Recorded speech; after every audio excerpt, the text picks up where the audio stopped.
sila mag-guide sa ganong klaseng knowledge. Okay?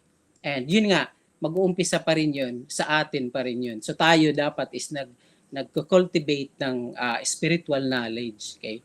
So, yun. And isa pa po dito is na sa guide na kung paano mag-raise ng child sa time ngayon is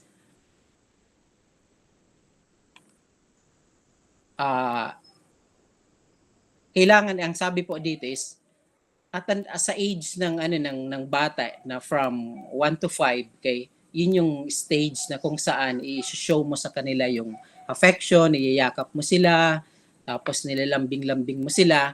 And pag nag-age na sila ng 6 to 14, okay, doon na yung time na mo sila, na ididisiplina mo sila, i-show, tuturuan mo na sila ng mga values, yung spiritual values ba, tulad ng love, respect, tapos yung yung compassion, and then yung mindfulness. Okay, maturo mo na sa kanila yung about sa meditation, hindi tayo yung kung paano i-control yung mind. Okay, so doon na kumbaga i-guide na natin sila sa na mag-develop sila ng ganong klaseng spiritual values pa. And syempre simulat sa pool sa kanilang sa even pinakabata pa sila, and even nasa womb pa lang nga kailangan nilang palaging makarinig ng mga spiritual sound, yung holy names, yung mga kirtan, kagaya ng ginagawa po natin dito, yung mga spiritual sound na kinakanta natin, yung mantra meditation na sound, na music, kailangan nila yun mapakinggan. Palagi dapat silang nakakarinig ng mga spiritual sound. So, yun. So, dahil nga sa meron naman tayong mga cellphone, kumbaga meron naman tayong facility. So, palagi lang tayo mag-play ng mga kirtan meditation music sa bahay natin. Okay? At yun po ay makakatulong sa kanila sa kanilang spiritual life. Okay? So, at sabi po dito sa sa guide, okay, is pag dumating na yung time na yung mga anak natin is dumating na siya sa point ng 16 and above, dapat ma-feel na nila sa atin na yung yung friendship natin sa kanila. Okay? Yung yung parang ikaw yung alam niya na isa kang kaibigan na pwede kang lapitan in times of meron siyang problema, okay, or something, meron siyang maling nagawa, so open siya sa iyo, na kaya niya mag-open sa iyo pag sa age na ganun ba, dapat ganun na siya. Okay, so and yun, pero although open naman sila sa iyo or something, hindi naman sila natatakot mag-open, pero dapat nandun pa rin yung natin sa kanila, yung pag-guide na hindi natin kukonsintihin yung mga mali nilang nagawa. Okay? So, kumbaga, yun yung i-develop natin sa kanila na yung as a friendship. Okay? Kaibigan mo siya, okay? Pwede kang mag-open sa kanya. Kasi usually, yung mga kabataan, pag dumating na sa point na na mga teenager na, mga ganong edad, kay napupunta na sila sa sa mga tropa, na kung saan kay doon na nila natututunan yung na mag-take shelter sa problema, sa mag-take shelter sila kung sa alcohol, sa drugs, or sa kung ano-anong mga bagay ba, instead of sayo at mag-guide mo siya spiritually at hindi siya mapariwara sa buhay niya. Okay? So, yun po yung yung yung kailangan din natin na na i-consider, okay, sa edad na 16 and above. Okay? And yun, kailangan din nila na malaman dito na yung pagiging, ma-explain mo sa kanila na yung pagiging stricto mo ba, yung pagiging strict is hindi naman yun, masama. Okay? So, kailangan ma-explain mo sa kanila na para yun sa kanila, kung ba't mo sila dinidisiplina, at kung sakali man na kung sakali man na iba na may mali silang nagawa, so kailangan nilang ma-realize na yan na yung consequence ng yan ng mali nilang nagawa. So ito yung magiging result pag ginawa mo yung ganito, okay? For example, ka na may ginawa kang hindi tama, for example, kumuha ka ng bagay ng ng bagay na hindi naman sa'yo, tapos yung magiging result nun is pwede kang makulong or pwede kang mapagalitan, okay? So ganun yung niya. Kailangan nilang makita yung mga decision nila na yung consequence ng mga ginagawa nilang activity. Okay? So next is as a parent, okay? Kailangan din isa sa sa guide is kailangan nating maging good example sa kanila. Isa po 'yun sa sa kailangan talaga nating trabahuhin din sa atin. At dahil nga sa sa dito sa process na to ng meditation ng about sa hearing and chanting of God's names, so magkakaroon tayo ng ng right decision sa buhay natin at maibibigay natin yun sa kanila as an example sa buhay natin. So yun nga, mag-uumpisa pa rin yun sa atin. At kung gusto talaga nating magkaroon ng disiplina din sa atin is yun na, ang pinaka foundation talaga nun is yung yung pag control natin ng ng mga senses, at mangyayari po yun is through the process ng meditation. Okay, yung pag-chant mo, pakikinig mo, 'di ba pag yung chanting pag nagja-japa, meditation ka, pino-focus mo yung bibig mo sa pag-chant, yung tenga mo sa pakikinig, yung mind mo, pino-focus mo doon, at yung puso mo ba.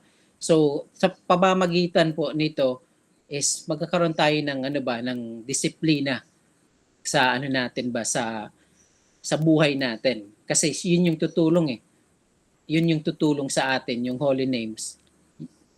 Because yung holy names is non-different siya kay God. So makakatulong yun sa atin. Sa kung gusto talaga nating maging disiplinado. Okay? So, yan. And isa pa po is na pwede nating na sa kanila impart na knowledge is yung about sa critical thinking. Kailangan nilang matutunan yung yung critical thinking, yung mag-isip ng ng mga question na kung for example, pag nag-drugs ako, ano yung mangyayari sa buhay ko ba? So ito yung mangyayari pag nag-drugs ako ba? Okay? So ma-addict ako dito sa drugs, okay? Masisira yung katawan ko, pwede akong makulong, okay? And or something, mag-overdose ako at mamatay, okay? So kumbaga yun yung mga result, okay, ng yung critical thinking, i-training natin sila dun sa critical thinking, yung mga questions about sa mga decision nila sa buhay nila, okay? Na pag ginawa nila ito yung magiging resulta, okay? So, yun. And isa pa is yung yun yung critical thinking and yung consequential thinking, okay? Na yung yung mga nila ginagawa nila na hindi tama, tapos magkakaroon yun ng result, okay? So doon na sila magkakaroon ng learning, okay? Ipapaalam mo yun sa kanila na 'di ba ginawa mo to, 'di ba? Uminom ka, okay? Lasing kang umuwi, 'di ba? And then aksidente ka sa motor, 'di ba? So ngayon, eto na yung nangyari sa iyo, 'di ba? Nandito ka sa ospital, 'di ba? So kumbaga, yung kaibigan mo namatay, kay yung kasama mo dahil sa ginawa niyo ba? So yun yung magiging result, 'di ba? So kailangan mo silang doon na matuto sila sa sa mga decision nila sa buhay, okay? Yung result ba, yung consequence ng mga ginagawa nila. So sa susunod, okay, magiging na sila, magiging aware na sila doon Okay? So iiwasan na nila 'yun pag ano 'yan ba, pag nire-remind mo sila sa ganong situation ba. Next is, sabi po dito is, do not spoil them, teach them self-discipline and delayed gratification. So, yun. So, yung mga yung mga anak natin, usually, 'di ba, humihingi yan sa mga, even tayo, 'di ba, humihingi tayo sa parents natin na kung ano yung mga gusto natin, 'di ba? So, kung maki-realize natin, hindi naman binibigay ng parents natin lahat, okay? Unang-una, okay, may mga hinihingi tayo sa kanila na hindi naman talaga kaya nila ibigay, di ba? Tulad sa atin, pag may hiningi yung mga anak natin or yung kapatid natin, okay? Sa atin ba, hindi naman natin yun maibibigay lahat, okay? So, and then, yun na nga, kahit naman maibigay mo lahat, hindi naman talaga dapat ibigay mo sa kanila lahat. Kasi, yun na nga, may spoiled sila, okay? And akalain nila, yung lahat ng ano yan, ng gugustuhin nila ay makukuha nila. At hindi naman yun magwo-work dito sa mundo, okay? So, yun nga, isa pa dito is, wag nating gawing yung sentro ng buhay talaga natin, okay? Yung mga anak natin, na kung ano yung kagustuhan nila, ibibigay mo, kung ano yung kung gusto nilang pumunta dito, papayagan mo sila, kung gusto nilang, kung ano yung mga ano nila, mga desire nila, kailangan ma-fulfill mo, okay? Kumbaga siya yung magiging sentro ng buhay mo, which is hindi yun makakatulong sa kanila kasi hindi naman nag-work ng ganon itong mundo na ating ginagalawan, di ba? So maaano lang sila pag naka-deal sila sa ibang tao tapos hindi nila ano yan, hindi kabaliktaran yung mga nangyari sa buhay nila. So mas lalo silang ano yan, makaka-experience sila ng ano ba, ng too much na frustration sa buhay nila. Okay? So, yun. And yun na nga, okay? So hindi natin i-spoil sila, okay? So hindi rin natin sila gagawing yung pinaka-sentro ng buhay natin, which is yung talagang naman dapat na center ng buhay natin ay si God, okay?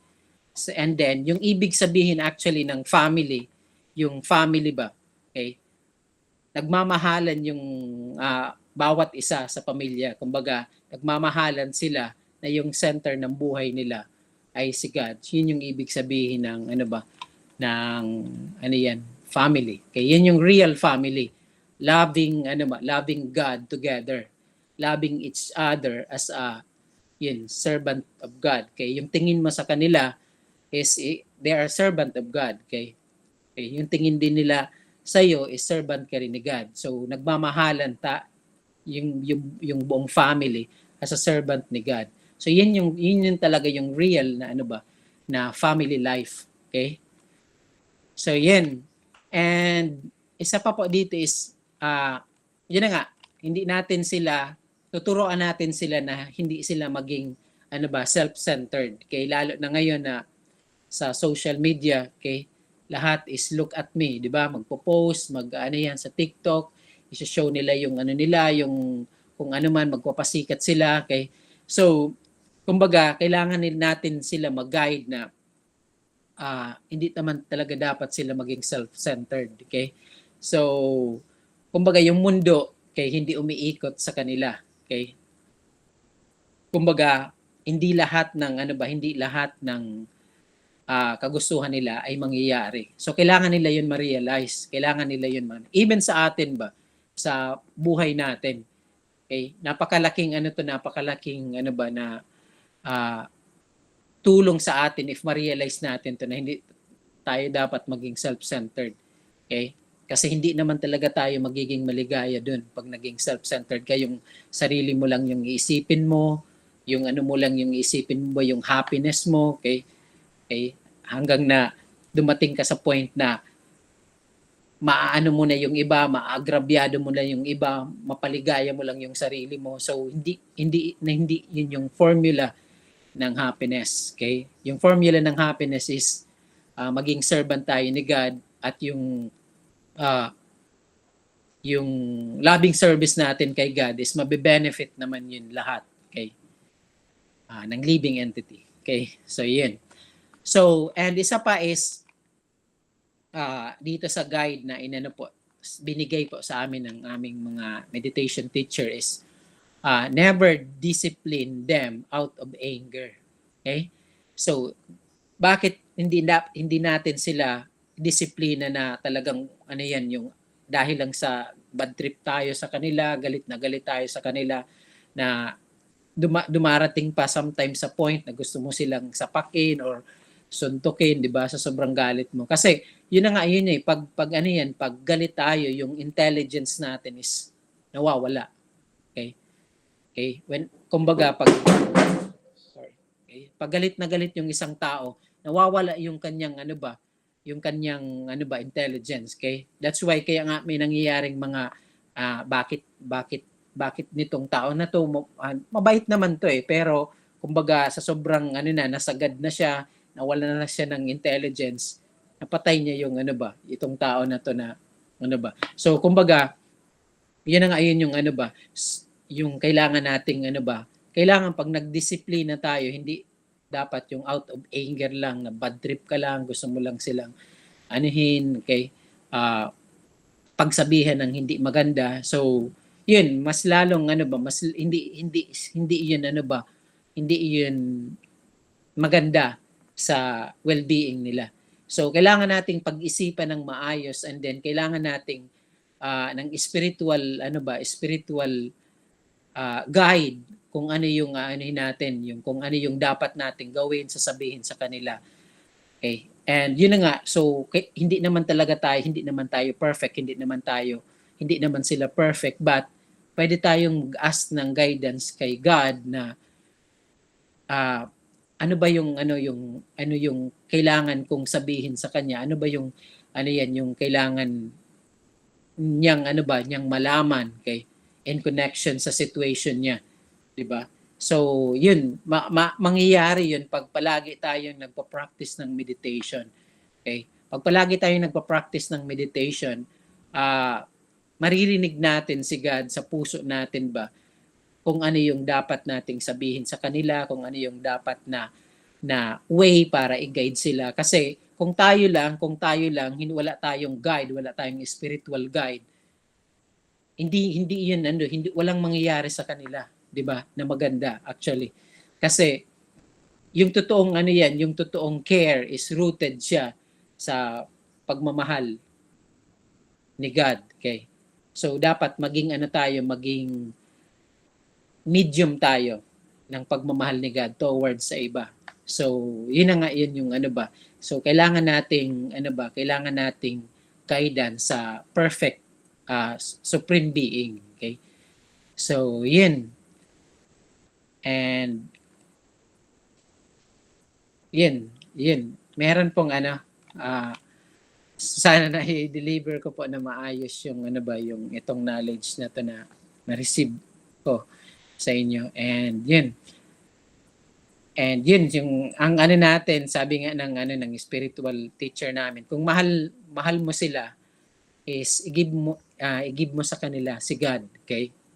At sila ay magiging maligaya pag binigay mo sa kanila si God. And kung sakali man, kumbaga, kasi yung ano yung nature natin, nature nila, ng mga anak natin, ng mga kapatid natin, yung nature nila is gusto lang naman talaga nating merong nagmamahal sa atin ba. At gusto lang naman natin na meron tayong minamahal, di ba? So, yung supreme friend natin, yung best friend natin ay si God. So, kung sakali man na ma-develop natin yon, ma-develop nila yon na magkaroon tayo ng realization dito sa knowledge na yung best friend talaga natin si God. So, kung sakali man na dumating yung point ng magkaroon tayo ng malaking problema sa anak natin or sila ang magkaroon ng napakalaking problema sa buhay nila na kung na ano yan na for example yung problema is meron silang pupuntahan, meron silang shelter at yun ay si God, okay?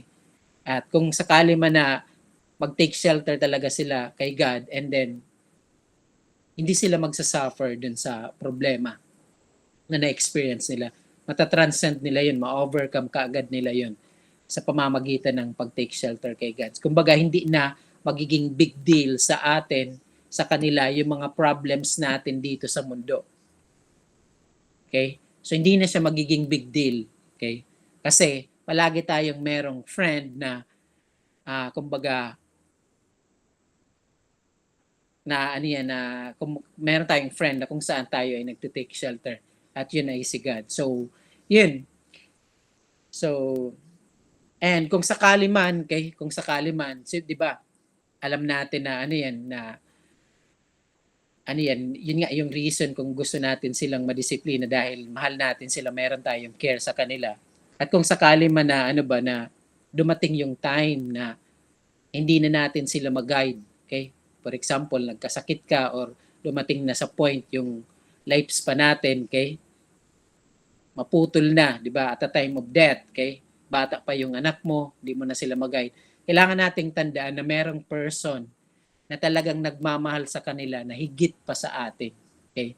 At yun ay si God, yung best friend nila. So that's why ganun ka-importante na kailangan natin na at an early age, sa umpisa pa lang talaga ng age nila, ma-realize na nila na meron silang kaibigan na talagang nagmamahal sa kanila, na mag-accept sa kanila despite sa kung ano man yung imperfection nila, na meron silang shelter ba. Okay, at yun ay si God. So yun yung foundation ng pagmamahal natin sa kanila. Okay? So yun lang po. Okay, sana meron na anak ko pa na i-share ko ng maayos sa inyo itong knowledge na na-receive ko ba. Okay? So ano po, yun na lang po, ma'am. Okay. Thank you very much, sir. Sa inyong mga paliwanag regarding dito sa ating topic na paano ang tamang disiplina para sa millennials at sa ating sarili. So, mga magulang, mga anak, meron po ba tayong mga katanungan regarding sa ating topic sa ngayon na pwede nating i-consult kay sir? Pwede po tayo mag-write down dito sa ating chat box or mag-raise ng hand.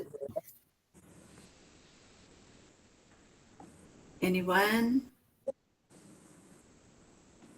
Kung ang mga tanong ninyo ay makakatulong din po sa iba, kung yung iba po ay nahihiya.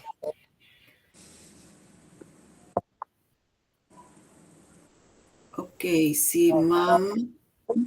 Okay, ma'am. Jen. Ma'am Jen. Good evening po. Good evening po. Ako hindi naman siya totally question talaga eh. So clear naman yung pagkasabi ni Sir Charles. Siguro parang addition lang doon siguro. Based on my personal experience as a mom of a 13-year-old. Ang hirap po talagang maging mami, maging nanay, maging magulang sa ganyang edad, lalo na ngayong panahon, di po ba?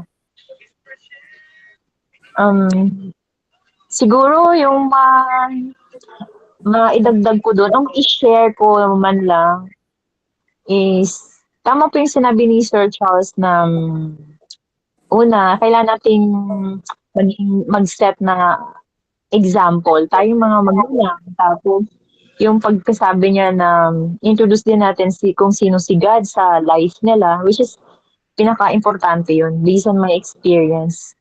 And, yun nga, yung sa pagdidisiplina ng mga bata, siguro, yung sa akin, hinahayaan ko na, dati kasi parang yung parang hindi ako nakikinig din. So, ang ginawa ko, hinahayaan kong mapakinggan kung ano yung saloobin niya, yung thoughts, yung feelings niya, kung ano man yung gusto niya. Kasi minsan, parang nakaset kasi sa atin sa ating mga nanay na, parents tayo yung tama, which is hindi naman pala as always tama tayo eh. Siguro sa akin po yun based on my personal experience, Um, Kasi minsan may pagkakamali din po tayo, eh. Bakit kaya hindi natin hayaan yung mga anak natin na pakinggan din yung side nila? Then we have to pause, we have to think of it, and we have to analyze it. Parang may point din yung anak ko. May point din siya eh. Yung parang ganon din po kasi yung lumalabas. Kasi hindi yung i-insist na lang natin yung gusto natin o ganito yung dapat mangyari, ganito dapat mangyari. Kasi kapag ganon yung ini-insist natin, so parang nawawala yung focus nila na, oh parang wala akong right as a child or as a daughter or as kid na parang wala akong rights na magsabi ng saloobin ko, which is 'di ba po dapat naman po talaga is maging open sila sa atin. Yun po talagang hinihiling natin ng magulang, na maging open din yung mga anak natin. Kasi once magkaroon tayo ng open conversation sa mga anak natin, open communication sa kanila, mas maigi po yun, tama po ba? Kasi malalaman natin kung ano yung gusto nila, kung ano yung ayaw nila. So tayong parents din, nakakapag-adjust din yung mga emotion natin. Hindi lang tayo always as in, kumbaga parang high pitch tayo always. Dapat marunong din tayo minsan mag-pause din, mag-reset ng mind din natin. O parang totoo nga din naman, hindi naman palagi tayo tama. At saka siguro, yung sa pagsasabi na kailangan i-introduce natin si God sa kanila in an early age kasi doon nila ma-realize yan na lalong-lalo na yung mga bata ngayon sometimes in denial pa talaga yung mga anak natin na pag sinabihan natin sila na ganito, sasabihin na, hindi naman totoo yan parang in denial pa. Nasa in denial stage talaga yan, minsan yung mga young people. Tapos siguro mas better ituro na rin natin yan sa kanila as early as possible yung word of God. Tapos ipakita natin sa kanila na we are all powerless. So kailangan i-accept natin yun Acceptance is the key. Kung ano man yung gusto nila, pakinggan natin sila. So ganun po, yung masishare ko lang din po. Thank you po. Thank you, Ma'am. Thank you, Ma'am Jen. Thank you, Ma'am Belia. Haribol. Okay, so thank you very much po doon sa insights niyo, Ma'am. Napakaganda po. Anyone, kung meron pa po na pwedeng mag-share or question regarding sa ating topic?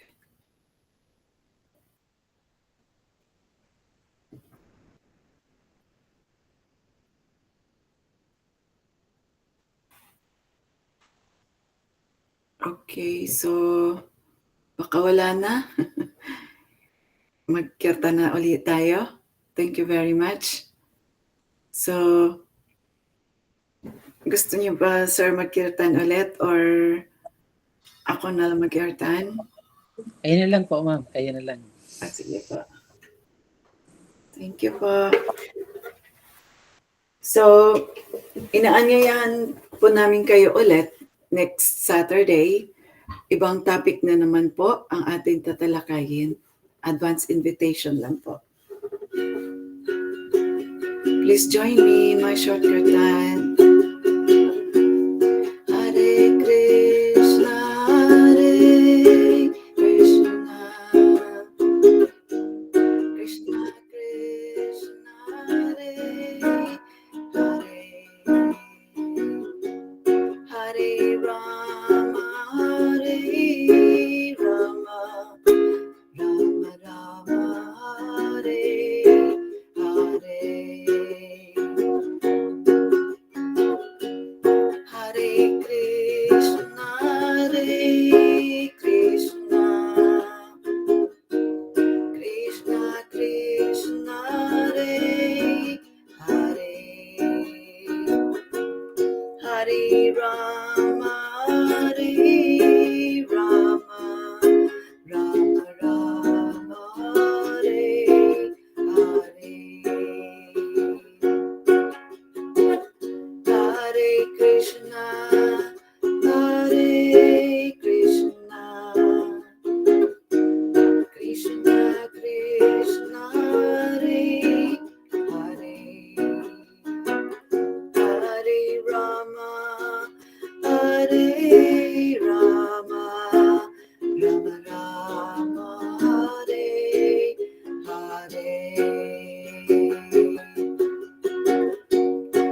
Hare Krishna,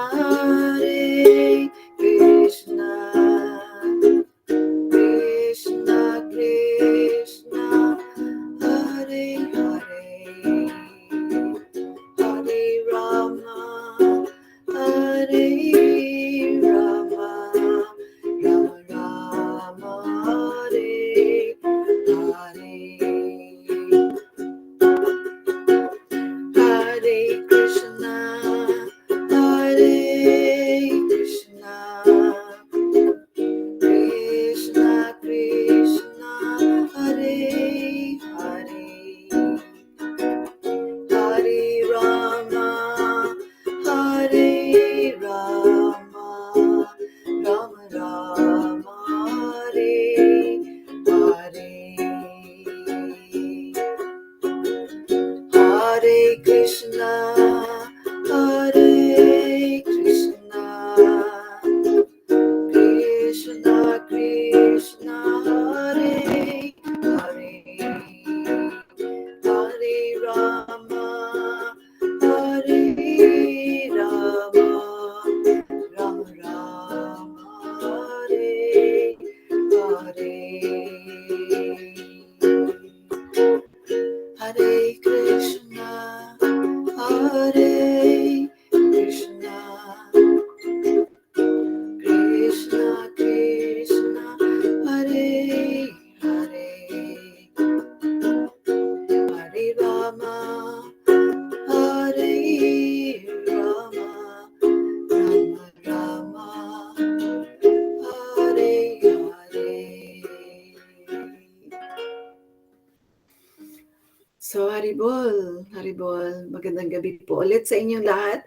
Maraming salamat po sa mga umaten ngayon para pakinggan po ang ating tinalakay ngayon na topic. Thank you very much po, Sir Toots. At thank you po, Sir. Thank you din, Thank thank you you din po, po sa lahat. Haribol po. Haribol. So,